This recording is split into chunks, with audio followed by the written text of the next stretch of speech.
नमस्कार। एकता शान्ति र संस्कारको संवाहक कालिका एचडीमा स्वागत छ। म विप्लव काफ्ले। कालिका एचडी टेलिभिजनको कालिका विशेष कार्यक्रममा उपस्थित भएका छौँ।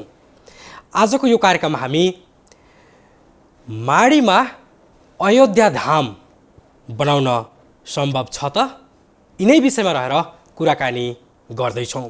असार 29 गते भानु जयन्तीका दिन प्रधानमन्त्री केपी शर्मा ओलीले अयोध्या धाम नेपालमै भएको र राम नेपालकै हुन् भनेर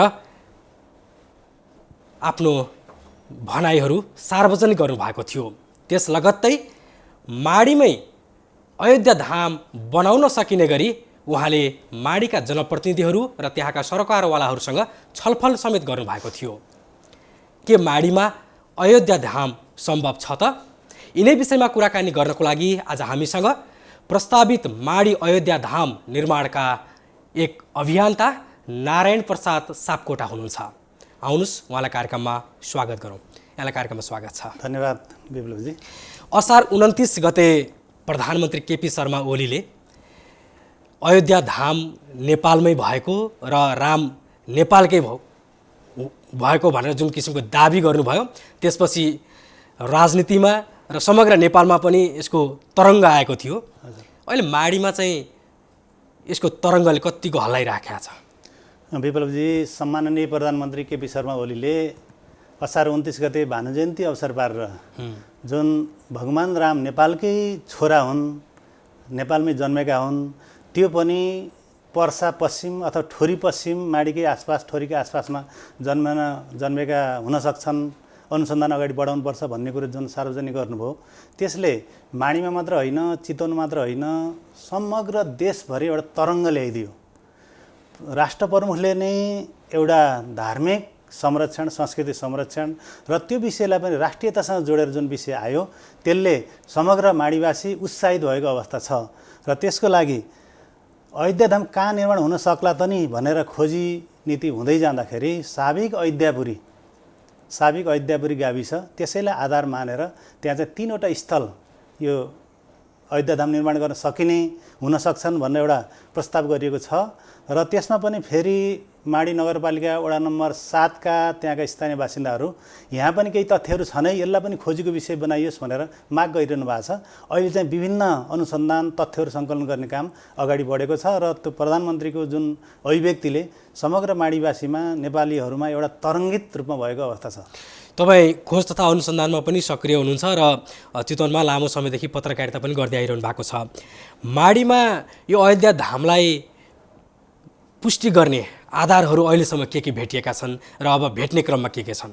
हामीले तथ्यहरू सार्वजनिक गर्दै जाँदा, खोज अनुसन्धान जाँदा हामी वाल्मीकि रामायणसम्म पुग्न सकिन्छ। त्यो हाम्रो आधिकारिक पुरानो एउटा ग्रन्थ हो। त्यो महाभारतभन्दा पनि पुरानो ग्रन्थ, जुन वाल्मीकि ऋषिले वाल्मीकि आश्रम जुन चितवन माडीमै पर्छ त्यहाँ बसेर लेखे भन्ने एउटा चाहिँ धार्मिक एउटा पौराणिक एउटा मान्यता छ।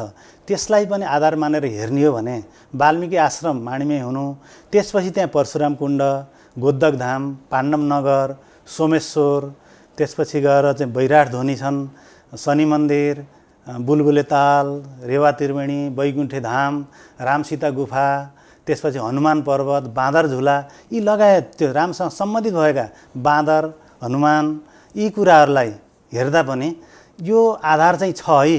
एउटा सर्किट, त्यसले फेरि एउटा वाल्मीकि आश्रम जनकपुरसँगको एउटा सर्किट मिलेको छ। त्यो सिधा एउटा रेखामा पर्छ। त्यसैको आसपास लगभग मध्य स्थान जस्तो माडी ठोरी पर्ने भएको हुनाले त्यहाँ चाहिँ हुनसक्छ है केही भन्ने आधारले चाहिँ खोजीको विषय अगाडि बढेको छ। अब यहीँ हो भनेर अयोध्या यहीँ हुनसक्छ भन्ने कुरा पनि अझै बढी खोज र अनुसन्धान होला। तर यहाँ राम जन्मेका हुन्, यो राम भ्रमण गरेका हुन्, यहाँ रामको सक्रियता थियो भन्ने आधारहरू चाहिँ यी कुराहरूले, मैले भनेको कुराहरूले पुष्टि गर्ने सम्भावनाहरू धेरै छन्। जस्तो वाल्मीकि रामायण अनुसार चाहिँ सरयुको किनारमा अवस्थित अयोध्यापुरी नै भगवान रामको पावन जन्मभूमि हो भनेर उल्लेख छ।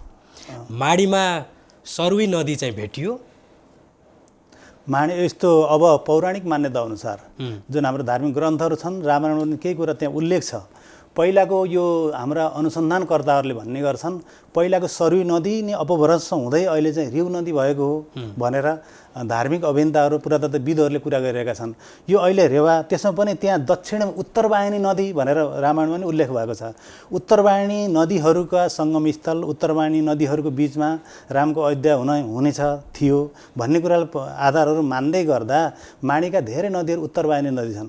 त उत्तरवाहिनी नदी भनेको धार्मिक दृष्टिले एउटा महत्त्वपूर्ण मानिन्छ, हामीले धर्म र पौराणिक रूपबाट आधार मान्ने हो भने पनि त्यसको सङ्गम ती आएर सबै भेटिने एउटा त्यो रिउ नदी, त्यो पौराणिक कालमा त्यसको प्राचीन नाम सरुई थियो भनेर व्याख्या गरिन्छ। त्यो सरुई नदी त्यही भएको हुनाले अयोध्या धाम पनि यसै वरिपरि हुनसक्छ भनेर चाहिँ अहिले अनुसन्धान अगाडि बढिरहेका छन्। जस्तो यो वाल्मिकी रामायणभित्र माडीकै भूमिलाई अयोध्या धाम हो भनेर पुष्टि गर्नको लागि यहाँहरूले नेपालका हिन्दू धर्मका अगुवाहरूसँग छलफल अन्तर्क्रिया पनि गर्नुभएको छ? मैले धेरै अन्तर्क्रिया चलाएँ। अस्ति भर्खरै मैले चाहिँ यहाँ महेश सन्यास आश्रमका पीठाधीश 1008 स्वामी डाक्टर रमणानन्द स्वामीजी महाराजसँग मैले जिज्ञासा राखेँ। उहाँले पनि भन्नुभयो यो उहाँले अझ रामायणलाई पुरै यो प्रधानमन्त्रीले अभिव्यक्ति सार्वजनिक गरिसकेपछि रामायणको पुरै अध्ययन गर्नुभएको रहेछ र त्यसलाई चाहिँ आफ्नै किसिमले कहाँ कहाँ वर्णन गरिएको छ भनेर सर्किट कोर्नु पनि भएको रहेछ। त्यसले गर्दा राम पैदल हिँडेका, वनवास हिँडेका, राम सीताले लिएर भ्रमण गरेका, वनवास गएका कुराहरू थुप्रै यही माडीको प्रसङ्ग भेटिएका छन् र अयोध्या यहीँ हो भनेर पुष्टि हुने आधार त अहिले यहाँ तत्काल छैन। किनकि त्यो भारतमा पनि अयोध्या यहीँ हो, राम मन्दिर यहीँ बनाउनुपर्छ भन्ने भारतमा पनि शङ्कराचार्य मठहरूको एउटा बहसको विषय भएको छ। त्यहाँको पीठाधीशहरू पनि अहिले मात्रै एकतामा छैनन्, त्यहाँ पनि मतान्तर छ र त्यहाँ पनि खोजी भइरहेको विषयमा यहाँ नेपालमा खोजी हुनु अत्यन्त सकारात्मक कुरो हो। यो खोजी गर्दै जाँदा त्यहाँ भेटिने आधारहरू छन् भनेर हाम्रो चाहिँ धार्मिक अध्येताहरूले पनि भनेको अवस्था चाहिँ छ। जस्तो राम वनवास जाँदाखेरि अयोध्याबाट रथमा चढेर दक्षिणतर्फ तमसा, गोमती र स्थानन्दी नदी तरेको भन्ने उल्लेख छ। अहिले माडीको त्यो भूगोलहरू हेर्दाखेरि त यो नमिल्ने जस्तो देखिन्छ। यहाँले कसरी चाहिँ यो कुरालाई त्यति बेला त्यो त्रेतायुगका कुरालाई विभिन्न तरिकाले व्याख्या गरेका छन्। त्यसमा पनि व्याख्या गर्दाखेरि एउटै कुरो जुन तपाईँले उल्लेख गर्नुभयो त्यही कुरा पनि अलिकति फरक ढङ्गले राम चाहिँ पैदलै गएका हुन्, पैदले गएर छोडेका हुन् भन्ने कुरा पनि पाइन्छ। धार्मिक ग्रन्थहरूमा पनि त्यस विषयमा उही दिन फर्केको भन्ने कुरा छ। उही दिन फर्केको एकरूपता पाइँदैन। त उही दिन फर्केको भनेर अयोध्याबाट अब जनकपुर उही दिन फर्किन्थ्यो सम्भावना पनि अहिले तत्कालीन साबिकमा जुन भारत भनिन्छ त्यहाँ सम्भावना पनि छैन। फेरि नेपालको यही यहाँको परिवेशले हेर्दै भने त्यो उही दिन फर्किने सम्भावना चाहिँ पर्याप्त छ।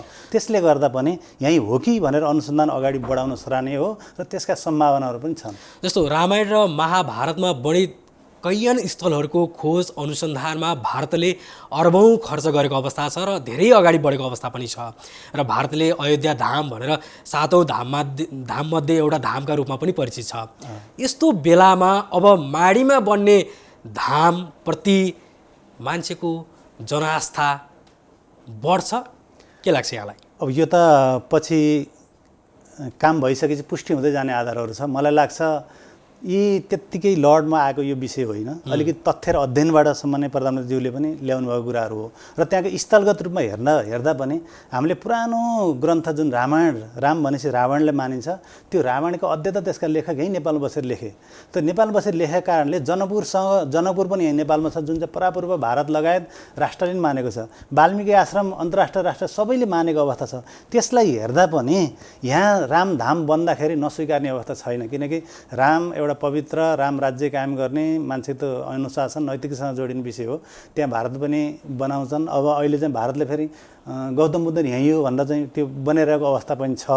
त्यस्तै आधारमा यहाँ बनाउनु खोजेको त होइन, तर यहाँ चाहिँ तथ्यगत रूपमा पुष्टि हुने आधार पनि छन्। त्यसले गर्दा यहाँ बन्न लागेको रामधामले अहिले पनि विदेशबाट धेरै चासोको रूपमा हेरिएको छ। अमेरिकामा त रामधाम निर्माण सहयोग समिति नै गठन गर्ने प्रक्रिया अगाडि त्यहाँका चाहिँ नेपालीहरूले गराइसक्नु भएको छ। त्यसले गर्दा पनि यसले अन्तर्राष्ट्रिय चर्चा पाएको छ। यसका चाहिँ यो सिद्ध हुन्छ, यो विकास हुन्छ भन्ने आधार चाहिँ पर्याप्त छन्। जस्तो म आफैले स्वयं अध्ययन गर्दाखेरि पनि सन् 1992 मा इतिहासविद श्यामनारायण पाण्डेले एसियन्ट जियोग्राफी अफ अयोध्या किताबमा अफगानिस्तानको हेरातलाई श्रीरामको जन्मभूमि हो भनेर दाबी गरेको अवस्था छ। कैयन अन्य देशहरूले पनि श्रीरामको भूमि हाम्रो देशमा छ भनेर दाबी गरेको अवस्था छ।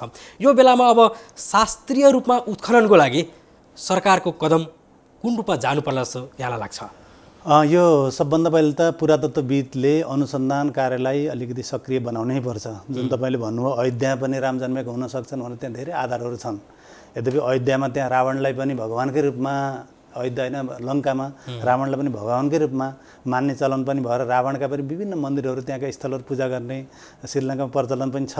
भारतमा पनि अयोध्या खोजी भइरहेछ, नेपालमा पनि खोजी छ। अन्य ठाउँमा भोलि अन्त होला त खोजीको विषय हो। राम एउटा एक ठाउँ मात्रै सीमित थिएनन्, विभिन्न ठाउँ भ्रमण गर्थे, हिँड्थे। अब त्यसले गर्दाखेरि त्यो पावन भूमि यहाँ स्थापना गर्नु सकारात्मक कुरा हो। त्यसले गर्दा यो कुरालाई अलिकति राज्यले पनि पहल लिएर यहाँ स्थानीय तहभन्दा माथि अलिकति विज्ञ टोली हुनसक्छ, अन्तर्राष्ट्रिय विज्ञलाई पनि झिकाएर त्यसको अनुसन्धान कार्य चाहिँ राज्यबाट नै, उत्खनन कार्य राज्यबाट नै अगाडि बढाउन पर्छ। त्यसका लागि त्यहाँ भेटिएका चिजहरू थुप्रै छन्। ती वस्तुहरूको अध्ययन गर्नको लागि यहाँ हाम्रो क्षमताभन्दा धेरै बौद्धिक स्तरको आवश्यकता पर्छ। त्यस्तै किसिमका मेसिनहरू होलान् अथवा त्यो जाँच्ने आधारहरू कसी होलान्, त्यो लाउनु पर्ने केही कसीहरू होला, त्यो कसीमा ल्याएर जाँच्ने काम चाहिँ पुरातत्त्व विभाग, त्यसको लागि सरकार पनि सक्रिय भएर अगाडि जानुपर्छ जस्तो लाग्छ। जस्तो जनकपुरबाट भारतको जुन अहिले हामीले भनिरहेको विवादित अयोध्या बीचको गुगल दूरी हेर्ने हो भने 520 किलोमिटर छ, तर माडीको अयोध्यापुरी करिब 200 किलोमिटर नजिक छ होइन। 4 दिनमा हिँडेर जानको लागि अथवा रथमा जानको लागि सबैभन्दा नजिकको क्षेत्र भनेको अयोध्यापुरी यो हिसाबले ठिक पनि हो भन्ने किसिमको दाबी लोकमणिजीले गर्नुभएको छ। तर यिनै आधारलाई पनि कैयन विद्वानहरूले खण्डन गरेको अवस्था छ होइन। तर धार्मिक क्षेत्र बनाइहाल्नुपर्छ, तत्काल बनाउने हो भनेर जुन किसिमको प्रधानमन्त्रीले माडीका अगुवाहरूसँगको भेटघाटमा भन्नुभएको अवस्था छ, सम्भव छ यो? यो त सम्भावना छ, यसका लागि आधारहरू पनि छन्। यो अध्ययन अनुसन्धान हुँदै जाने विषय हो। अध्ययन अनुसन्धान कहिल्यै एउटै कुरा मात्रै सीमित रहँदैन। आज अध्ययन गरेको कुरो फेरि भोलि अरू नयाँ तथ्यहरू पनि त्यसका आउन सक्लान्। त्यसले गर्दाखेरि अहिले त प्रधानमन्त्रीजीले अग्रसरता लिएर माडी नगरपालिकाको नेतृत्वमा स्थानीय जनप्रतिनिधिहरू बोलाएर र तपाईँहरू काम अगाडि बढ्नुहोस्, त्यहाँको चाहिँ उपयुक्त स्थलहरू कुन छ तपाईँहरू छनौट गर्नुहोस्, कम्तीमा 50-52 बिघा एक ठाउँमा हुनुपर्छ, त्यति छनौट गर्नुहोस् भनेर भनिसकेपछि यहाँ आएर सम्भाव प्रस्तावित 3वटा ठाउँहरू पठाइसकेको अवस्था। तर सापकोटाजी, यहाँ यो चाहिँ अयोध्या खोज अनुसन्धान तथा व्यवस्थापन समितिले 3 ठाउँ त छनौट गर्यो होइन। माडी 8 दक्षिण अयोध्यापुरी स्थित आधारभूत विद्यालयको दक्षिणतर्फको एउटा जग्गा होइन। त्यसपछि माडी 9 को घाँगरको छेउको कृष्ण नगर पार्क हजुर आसपासको क्षेत्र र 9 कै गणेश कुञ्जको क्षेत्रमा जग्गा प्रस्ताव त गर्यो। माडीमै यी 3 मध्ये एउटा हो भनेर यकिन गर्न सकेको अवस्था त नभएको कुरा तथ्य हो नि। यसमा चाहिँ अब नगरपालिकाले किन ढिलाइ गरिराखेको छ? अब यो नगरपालिकाले आफ्नो तर्फबाट, स्थानीय तर्फबाट नगरपालिका सिधाइसकेको काम हो विपिनजी। अब के विप्लवजी, यो चाहिँ के हो भने यो चाहिँ अब अनुसन्धानकर्ताको यो पोल्टामा कोडमा गइसकेको छ। अब पुरातत्त्वविदहरू आएर हेर्दा यो 3 ठाउँबाट रामधामको नजिक कुन पर्छ, अथवा त्यहाँका डिपिआर होला, त्यहाँका चाहिँ अब त्यो भौगोलिक परीक्षण गर्नुपर्ने होला, त्यहाँको सोइल टेस्ट माटो परीक्षण गर्नुपर्ने होला, त्यो सबै आधारहरू आएर त्यो हेर्ने, अथवा त्यो भन्दा पनि तेस्रो ठाउँ भन्दा पनि विकल्प चौथो ठाउँ पनि निस्कन सक्छ। त्यही यही हो भनेर नगरपालिका भनिहाल्ने अवस्था त होइन। अब यो चाहिँ विज्ञ र पुरातत्त्व विभागको कोडमा चाहिँ गइसकेको छ, विषयमा गइसकेको छ। जस्तो आगामी दशैंमा मूर्ति अनावरण गर्ने होइन, राम सीताको मन्दिर पनि बनाउनको लागि प्रधानमन्त्रीले जुन सक्रियता देखाइरहनु भएको छ, निर्देशन पनि दिइरहनु भएको छ, यो बन्छ भन्नेमा माडीवासी कतिको ढुक्क छ? अब माडीवासी एकदम ढुक्कै हुनुहुन्छ। अहिले अवस्था प्रतिकूल भएर हो। यहाँ चाहिँ हिजो मैले पर्यटन बोर्डको अध्यक्षजी धनञ्जय रेग्मीसँग सोधेको थिएँ, तपाईँहरू यो विषयलाई कसरी हेर्नुभएको छ भन्दा उहाँहरूले त अझ जो रामायण सर्किट जुन वाल्मिकी आश्रमबाट जनकपुरसम्म जाने एउटा चाहिँ रामायण सर्किट निर्माण गर्नको लागि हामीले त बजेटै विनियोजन गरेर अगाडि बढेका छौँ। अहिले त अवस्था प्रतिकूल भएर हो हामी त्यहाँ आउँथ्यौँ भनेर उहाँले भन्नुभएको छ। धार्मिक पीठाधीशहरू, मठ मन्दिरमा बसेका, आश्रम बसेका मान्छेहरू, धार्मिक अभियन्ताहरू पनि हामीले त्यहाँ त जानु छ, त्यहाँ अध्ययन गर्नु छ भनेर एकदम उत्साहजनक अगाडि बढेको अवस्था छ। र पुरातत्त्वविदको टोली पनि सम्भवतः गाडी खुलेपछि असोज एकबाट गाडी खुल्ने भन्ने कुरो छ। सायद असोजको पहिलो हप्तामा त्यहाँ पुग्छ होला। त्यहाँ पुगिसकेपछि अहिले धाम त्यो त गुरुजनको रूपमा अगाडि बढ्ने हो, त्यो त लाग्ला 5 वर्ष 10 वर्ष लाग्छ पुरा धामको रूपमा विकास गर्न। तर सुरुवात चरणमा त यो सम्भावना मैले देख्छु, किनकि सामान्य त्यसलाई चाहिँ स्थल छनौट गरेर निर्माणाधीन स्थल बनाएर त्यहाँ पनि केही राखेर पूजाआजा गर्ने र त्यसको साथसाथै अरू विकासका कामहरू अगाडि बढाउनलाई त्यो सम्भावना मैले चाहिँ देखेको छु। यहाँ स्वयं माडीको पनि हुनुहुन्छ, पत्रकारितामा क्रियाशील पनि हुनुहुन्छ, शिक्षण पनि गर्नुहुन्छ। अहिले यो प्रस्तावित अयोध्या धामको चाहिँ निर्माणको लागि एउटा अभियन्ता पनि हुनुहुन्छ। हजुर, माडीकै विकास निर्माणमा अवरोध गरेको चितवन राष्ट्रिय निकुञ्ज छ र कैयन पुलहरू, कैयन बाटाहरू निकुञ्ज ऐनकै कारणले गर्दा अल्पत्र अवस्थामा छन्। अब अग्ला ठुल्ठुला चाहिँ ती बिल्डिङहरू, ती धामका संरचनाहरू बन्नलाई निकुञ्ज ऐन संशोधनको आवश्यकता तत्काल पर्छ कि पर्दैन? तपाईँले अत्यन्त महत्त्वपूर्ण प्रश्न सोध्नुभयो। जुन चाहिँ राष्ट्रिय निकुञ्ज माडीको लागि वरदान हुनुपर्ने हो, जुन वरदान सौराले वरदानको रूपमा प्रयोग गर्यो, पट्यानीले वरदानको रूपमा प्रयोग गर्यो, जगतपुरले वरदान रूपमा प्रयोग गर्यो, मेघौलीले वरदान रूपमा प्रयोग गरेको छ त्यो राष्ट्रिय निकुञ्जको छेउछाउ भएर पनि। तर माडीले अहिलेसम्म अभिशाप भोगिरहनु परेको छ राष्ट्रिय निकुञ्जको कारण। त्यो हो 2029 को निकुञ्ज ऐन। त्यसलाई संशोधन नगरिकन कुनै कार्य पनि अगाडि बढ्न निकुञ्ज बाधक हुन्छ। त्यसलाई सबभन्दा पहिला हामीले उठाएकै विषय के हो भने रिउ करिडोर निर्माण गर्ने, निकुञ्ज ऐन संशोधन गर्ने। संशोधन गरेपछि यी दुईटा कुरालाई गरिसकेपछि अहिले निकुञ्ज ऐनकै कारण चेपाङको बसोबास बस्ती रोकिएको छ। नगरपालिकाले नमुना चेकाङ बस्ती निर्माण कार्य त अगाडि बढाइरहेको स्थिति हो नि त। अनि त्यहाँ बढाउँदा बिचमा बेनामी उजुरी पर्यो, निकुञ्जले रोकिदियो। रोक्ने मान्नै पर्यो, सर्वोच्चसँग कुरा पर्यो। त्यही ऐनमा टेकेर रोकिएको हुँदा त्यो ऐनलाई संशोधन नगरिकन त यो कार्य अगाडि बढ्ला जस्तो मलाई लाग्दैन। तर पनि प्रधानमन्त्रीज्यूले यो कार्य चाहिँ हामी अगाडि बढाउँछौँ, बढाइरहेका छौँ भनेर आश्वासन दिएको हुनाले, राष्ट्र प्रमुख नै यसमा सक्रियता भएको हुनाले यो ऐन नियम पनि संशोधन भएर अगाडि जान्छ भन्ने विश्वास चाहिँ धेरै लिएका छन्। जस्तो विदेशी पर्यटकहरू देशकै तेस्रो पर्यटकीय गन्तव्य सौराहासम्म मात्रै बसेर फर्किने अवस्था छ। वाल्मीकि आश्रम माडीकै भूमि भएर पनि भारत हुँदै जानुपर्ने अवस्था छ। यो बिचमा माडीमा यदि अयोध्या धाम बन्यो भने सहजै स्वदेशी तथा विदेशी पर्यटक सहजै चाहिँ हिँडुल गर्न सक्ने अवस्था रहन्छ त्यहाँ। त्यो बनाउनुपर्छ। अहिले चाहिँ विभिन्न कुरा अवरोधहरू छन्। अहिले पनि अमेरिका जापानबाट भारत आएका पर्यटकहरू सोझै रूपमा ठोरीबाट यहाँ नेपाल आउन सक्ने छैन। त्यहाँ पनि अब चाहिँ त्यो विकासको लागि ठोरीमै एउटा कार्यालय राखेर त्यहाँ चाहिँ त्यो छाप हान्ने, त्यसमा प्रवेशाज्ञा दिने सहितको अथोरिटी लिएर एउटा त्यहाँ कार्यालय राख्नुपर्छ। अहिले भनिहालेँ, अहिले चाहिँ जुन माडीको एउटा वाल्मीकि आश्रम माडी नगरपालिका 1 नम्बर वार्डमै पर्छ, त्यहाँ पनि माडीबाट सहज रूपमा जान सक्ने अवस्था छैन। त्यो 19 किलोमिटर दूरीमा पर्छ। र अहिले पनि त्यहाँ केही योजना अयोध्या अध्ययन अनुसन्धान व्यवस्थापन समितिले के गरेको छ भने त्यहाँ अब पहिला पैदल ट्र्याक खोल्ने काम गर्ने। त्यो ट्र्याक खोल्नलाई पनि निकुञ्जसँग अनुमति लिनुपर्छ। त्यो ट्र्याक खोल्ने काम सम्भवतः दसैँभन्दा अगाडि पर्यटन बोर्ड सहित त्यहाँको चाहिँ खोज अनुसन्धान समिति र सुरक्षाकर्मी सहितको एउटा टोली त्यो पैदल ट्र्याकमा जाँदैछ। अनि त्यहाँ सिधै वाल्मीकिबाट आवत जावत गर्ने ट्र्याक खोलियो भने पर्यटकहरूको पनि त्यो एउटा गन्तव्य स्थल बन्छ, एउटा धार्मिक पर्यटन पनि बन्छ र अन्य पर्यटकहरू पनि त्यो अवलोकन स्थल बन्छ। त्यसले गर्दा माडीको पर्यटन विकास हुने आधारहरू थुप्रै छन्। कैयनले भन्छन् सक्कली अयोध्या भारतको होइन नेपालको हो भनेर प्रधानमन्त्रीले जुन अभिव्यक्ति दिए, यो अभिव्यक्तिले गर्दा हिन्दू धर्ममाथि नै प्रहार हो भन्छन्। तपाईँलाई चाहिँ के लाग्छ? यो प्रहार होइन, भारतमा पनि अहिले पनि सर्वोच्च मुद्दा पनि परेको अवस्था, सर्वोच्च मुद्दा परेको अवस्था छ। खोज र अनुसन्धान त्यहाँ पनि भइरहेको अवस्थामा सम्माननीय प्रधानमन्त्रीज्यूले यहाँ पनि हुनसक्ने आधारहरू छन् है भनेर भन्नु अत्यन्त सराहनीय र राम्रो कुरो हो। र त्यो धार्मिक अभियन्ताहरूको धार्मिक दृष्टिकोणबाट हेर्दा पनि त्यो सकारात्मक विषय हो। जहाँसम्म यसमा विरोध आएको जस्तो मैले मान्दिनँ। तर कतै त्यसमा चाहिँ यो यसरी चाहिँ आवेगमा आएर भन्नुभयो कि अलिकति थप अनुसन्धान गरेर अगाडि गर्नुभयो भने गए हुन्थ्यो भन्ने कुरो चाहिँ केही आइरहेछ। तर पनि प्रधानमन्त्रीले बोलेको कुरालाई केही आधार नभइकन बोल्नुभएको जस्तो लाग्दैन।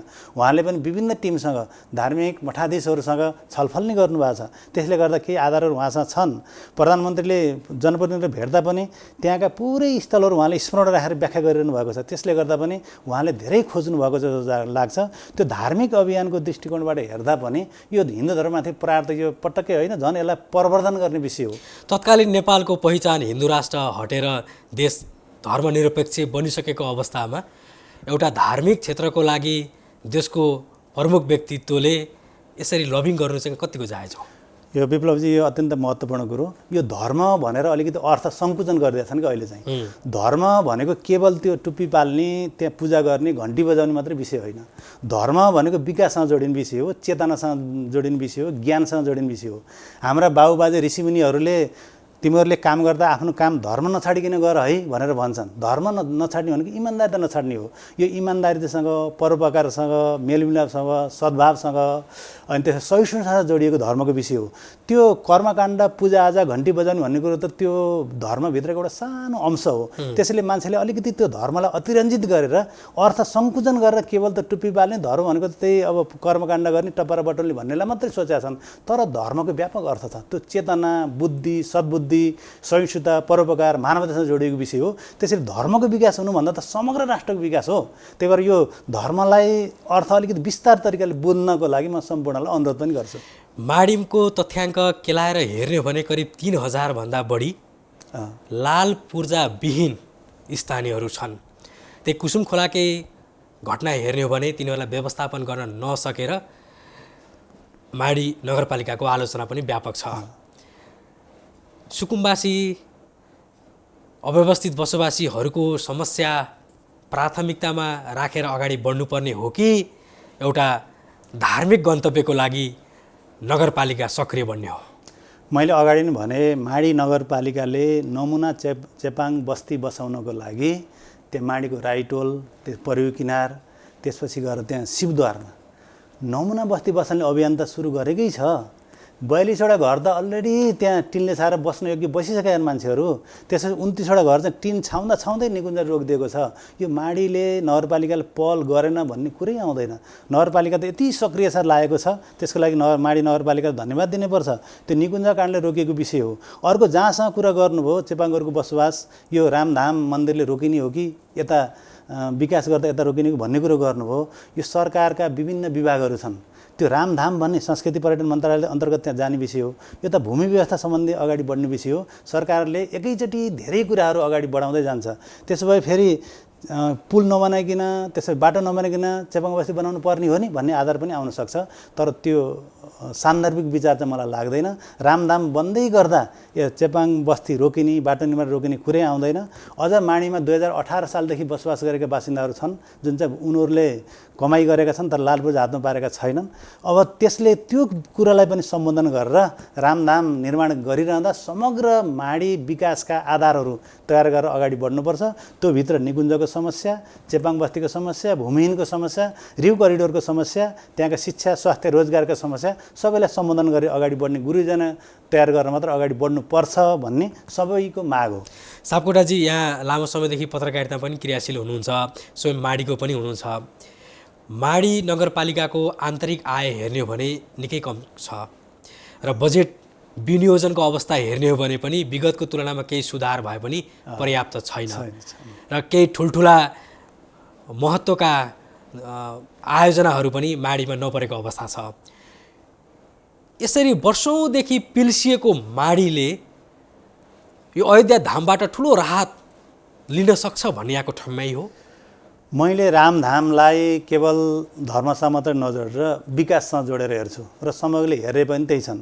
त्यहाँका राजनीतिक दल, त्यहाँका सामाजिक अगुवाहरूले पनि यो विषयमा यसलाई बढाउनुपर्छ है भन्ने छ। यो फेरि रामधाम निर्माण गर्ने समग्र एउटा नगरपालिकाको बजेटले त्यो होइन। यसमा पूर्वाधार त्यहाँ स्वीकृति भएर अनुसन्धान कार्य अगाडि बढेपछि धेरै सहयोगहरू जुड्दै जान्छ, काम सुरु भएपछि जुड्दै जान्छ। यसलाई ठ्याक्कै सरकारले यही बजेट यति छुट्याइयो, एउटा आधार त सरकारले तयार गरिदिनुपर्छ र सहयोगको बाटो खुल्ला गरेपछि सहयोग जुटेर धाम बन्छ जस्तो चाहिँ मलाई लाग्छ। अहिले चाहिँ खोज तथा अनुसन्धानको काम के भइराखेको छ? पछिल्लो अपडेट के छ? अहिले मैले अगाडि भने खोज तथा अनुसन्धान समिति साबिक अयोध्यापुरी गाविसका अध्यक्ष, पूर्व अध्यक्ष नारदमणि पौडेलको संयोजकतामा एउटा समिति बनेर त्यसलाई अनुसन्धान काम अगाडि बढाएको छ। त्यो 3वटा स्थल छनौट गरे पनि त्यही समिति नगरपालिकासँग समन्वय गरेर त्यही समितिले अगाडि बढाएको हो। त्यस्तै जस्तो त्यहाँ भएका पुराना जाँता जस्ता स्थलहरू, त्यहाँका सिक्काहरू, त्यहाँका ताम्रपत्रहरू, त्यहाँका विभिन्न कलात्मक ढुङ्गाहरू ती सङ्कलन गरेर अनुसन्धान समिति राखेको अवस्था छ। त्यसले चाहिँ अब पुरातत्त्व विभागलाई बोलाएर उसलाई चाहिँ जिम्मा लगाइदिने, अनुसन्धानलाई लगाइदिने भनेर चाहिँ जिम्मा दिने भनेर छुट्याएको अवस्था छ। र माडीमा विभिन्न ठाउँमा गणेशगञ्ज माथिका पुराना पिल्लरहरू छन्, पुराना भग्नावशेषहरू केही देखिन्छन्, जुन चाहिँ यो मानव धेरै प्राचीन बस्ती थियो भन्ने आधारहरू त्यहाँका चाहिँ विभिन्न खालका वस्तुहरू भेटिँदाखेरि कति पुरानो हो भन्ने हाम्रो वैज्ञताले त्यसलाई भेट्दैन, त्यो अनुसन्धान टोली नै आउनुपर्छ। तर प्राचीन बस्ती हो भन्ने आधारहरू थुप्रै छन्, त्यस्ता सङ्कलन गरेर राखेको चाहिँ अवस्था चाहिँ छ। नगरपालिकाकै नाम फेर्ने कुरा चाहिँ कहाँ पुग्यो? यो नगरपालिका नाम फेर्ने यो आधिकारिक रूपबाट आएको कुरो चाहिँ होइन। यो चाहिँ बिचमा चलेको हल्लै जस्तो लाग्छ। यो चाहिँ आवश्यकता अनुसार त्यो बढ्दै जाने कुरो, भोलि फेरिएला अथवा नफेरिएला यो ठुलो कुरो होइन। त्यही जनमत जाला फेर्नु पर्ला भन्लान्, यो एउटाले बोलेर आवेग बोलेर नाम फेर्ने भन्ने विषय चाहिँ होइन। त्यो माडी नगरपालिका भनेको एउटा प्राचीनतासँग जोडिएको विषय हो। अहिले त्यसलाई नामै फेरेर जानुपर्छ भन्ने पक्षमा सबै त्यहाँ छैनन् पनि। अब भोलि आवश्यकताको सिद्धान्तले जाँदै गयो भने एउटै कुरो एकै ठाउँ रहिरहनुपर्छ भन्ने पनि छैन, त्यो परिवर्तन होला। तर अहिले आधिकारिक रूपमा न त त्यसलाई नाम फेर्नुपर्छ भनेर नगरपालिकाले बोलेको छ, न त सरकारले बोलेको छ, न त त्यो खोज अनुसन्धान समितिले पनि बोलेको छ। यो बिचबाट आएका कुराहरू हुन्, यस्ता कुराहरू विभिन्न कुराहरू आउँछन्, यसैलाई सत्यता मान्न चाहिँ मिल्दैन। माडीमा अयोध्या धामका संरचनाहरू निर्माण भएर एउटा चाहिँ धार्मिक गन्तव्यको रूपमा त्यो यदि विकास भयो र अन्ततः पछि गएर विवादमा आयो भने के होला, यो तर्फ यहाँले सोच्नु भएको छ कि छैन? अब विवाद आउनको लागि विवादको लागि कि आधारहरू तयार हुनुपर्छ। अहिले रामको धाम यहाँ बन्नै सक्दैन भन्ने आधारहरू त्यहाँ नभएका होइन, पर्याप्त आधारहरू छन्। खोज र अनुसन्धानकै विषय अगाडि बढिरहँदा मैले भन्नु खोजेँ खोज तथा अनुसन्धान सकिएपछि पूर्वाधारहरू निर्माण गर्ने कि पूर्वाधार निर्माण गर्दै पनि जाने र खोज तथा अनुसन्धान पनि सँगसँगै लैजाने? अनुसन्धान अगाडि बढेर यो स्थल हो भनेर छुट्याइसकेपछि त विभिन्न धामहरू बन्ने गरेका छन्, अनुसन्धान अगाडि आउला। तर यो धर्मको विषय यस्तो हो कि जुन चाहिँ यो विवादको विषय होइन, यो चाहिँ सद्भावको विषय हो। यो त सद्भावको विषय हो, यसमा चाहिँ विवाद भएर झगडा होला जस्तो मलाई लाग्दैन। यो चाहिँ एउटा आस्थाको केन्द्र, सहिष्णुताको केन्द्र आधारै बन्छ। नेपालका धार्मिक अगुवाहरूसँग चाहिँ अलिक बृहत खालको छलफल अन्तर्क्रियाको योजनामा माडी नगरपालिका किन अगाडि बढ्न सकेका छैन? माडी नगरपालिका पनि योजना छ। मैले पनि एउटा बनारस विश्वविद्यालयका दुई तिनवटा त आदरणीय गुरु प्राध्यापक गुरुसँग सम्पर्क गरेको छु। अब यहाँ चैतन्य कृष्णजी महाराज जुन आध्यात्मिक अभियन्ता हुनुहुन्छ मालुङ्गा स्याङ्जामा, उहाँसँग नि मैले छलफल गरेको छु। यहाँ देवघाटको पीठाधीशहरू छलफल गरेको छु। ल हामी सँगै बसेर यसको विषयमा हामी बहस गर्छौँ। त्यहाँ तथ्य र रामायणलाई हेर्दाखेरि त्यहाँ तथ्यका आधारहरू धेरै छन्। अहिले पनि हामीले अयोध्या यहीँ हो भनेर भन्न सक्ने आधारहरू त छैन, तर विभिन्न आधारहरूले त्यहाँ रामको जन्मभूमि हो भन्ने आधारहरू हामीले पुष्टि गर्छौँ। तपाईँहरूले चाहिँ एउटा अनुकूल वातावरण तयार गरेर हामीलाई बोलाउनुहोस्, हामी चाहिँ माडी आउन पनि तयार छौँ, अथवा भर्चुअल मिटिङबाट हाम्रो अभिव्यक्ति सार्वजनिक गर्न पनि तयार छौँ भनेर भनिरहनु भएको छ। त्यो बृहत मिटिङको चाहिँ योजना बनिरहेको छ। यहाँ चाहिँ माडीमा अयोध्या धाम निर्माण हुनेमा चाहिँ ढुक्क हुनुहुन्छ? अयोध्या धाम बन्छ भन्ने कुरामा म ढुक्क छु, माडीवासी ढुक्क हुनुहुन्छ, समग्र विकासप्रेमी जनताहरू ढुक्क छन् जस्तो चाहिँ लाग्छ। अन्य विकास पूर्वाधारहरू पछि पर्ने सम्भावना चाहिँ रहन्छ कि रहँदैन? त्यो रहँदैन, त्यो चाहिँ त्यही क्वेसन त्यहाँ उठिरहन्छ। माडीमा अयोध्या धाम बन्दै गर्दा अन्य विषयहरू ओझेलमा पर्छन् कि भन्ने कुरा कतै कतै गरेको पनि सुनिन्छ। तर अरू विकास रोकेर धाम बनाउने विषय नै होइन। यो त धाम बनाउँदा समग्र माडीको गुरुजन तयार गरेर माडीको समृद्धि स्तरोन्नति हुने मार्गचित्र तयार गर्ने एउटा माध्यम हो। त्यसैले यो रामधामको कुरा चल्दा त्यहीँ गएर टपक्क एउटा मन्दिर मात्रै बनाएर छोड्ने विषय होइन। त्यहाँका भक्तजनहरू जाने एउटा माध्यम, बाटो, पुल, पुलेसा, अघि नै भने निकुञ्जको ऐन, रिउ करिडोर, चेपाङ बस्ती, अझ त गुरु योजनामा त त्यो त्यहाँका पिछडिएका दलित अल्पसङ्ख्यक जातिहरूको रोजगारसँग पनि सम्बन्ध गरेर यसलाई चाहिँ आय आर्जनको विषयलाई पनि त्यही सँगसँगै अगाडि बढाउनुपर्छ भन्ने कुरा समेत अगाडि बढिरहेको अवस्थाले गर्दा अन्य विकास योजनाहरू रोकिने भन्ने कुरै होइन, बरु अझ द्रुतगतिमा बढ्छन् भन्ने चाहिँ लाग्छ। जस्तो वाल्मिकी रामायणको बालखण्ड भित्र सर्ग 22 श्लोक 11मा चाहिँ के छ भन्दाखेरि राम र लक्ष्मणलाई विश्वामित्रले होइन तपाईँको बल र अतिबल विद्या दिनको लागि सरयुको दक्षिण किनारबाट लिएर गए भन्ने खालको कुराहरू छ। यहाँले भन्दै हुनुहुन्छ सरयु अपभ्रंश भएर रिउ नदी बनेको हो। यो भूगोलहरू हेर्दाखेरि कतै होइन कि भन्ने खालका प्रश्नहरू पनि देखिन्छन् एकतर्फीबाट हेर्दाखेरि। यसमा चाहिँ हजुरले के अध्ययन गर्नु भएको छ? तर त्यो मैले पनि हेरेको छु विप्लवजी, त्यो दक्षिण भनेको अहिले साबिक त्यही मिल्न जान्छ।